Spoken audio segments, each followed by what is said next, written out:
এটা আমার বাড়ি একটা আবলুক আবলুক জেনারেশনের পায়রা। আপনারা লক্ষ্য করুন, দেখুন, আবলুক জেনারেশনের পায়রা, পুরো রেয়ার ঘরের পায়রা। কালারটা দেখুন, নর পায়রা আছে, ফেদার দেখুন, এই ফেদার একটু সামনে ক্যাচ করা আছে। গায়ের কালারটা দেখুন, আঁশের কালারটা দেখুন, এই যে আঁশটা দেখুন অ্যাশ কালারের, দেখুন দুম দেখুন, একদম বন্ধ দুমের পায়রা। ওভারঅল লুকটা দেখুন,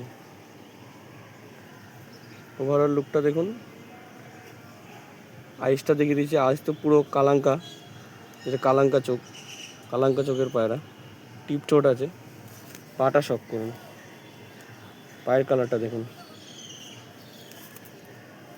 দেখুন পায়রাটা কালার টোনটা দেখুন।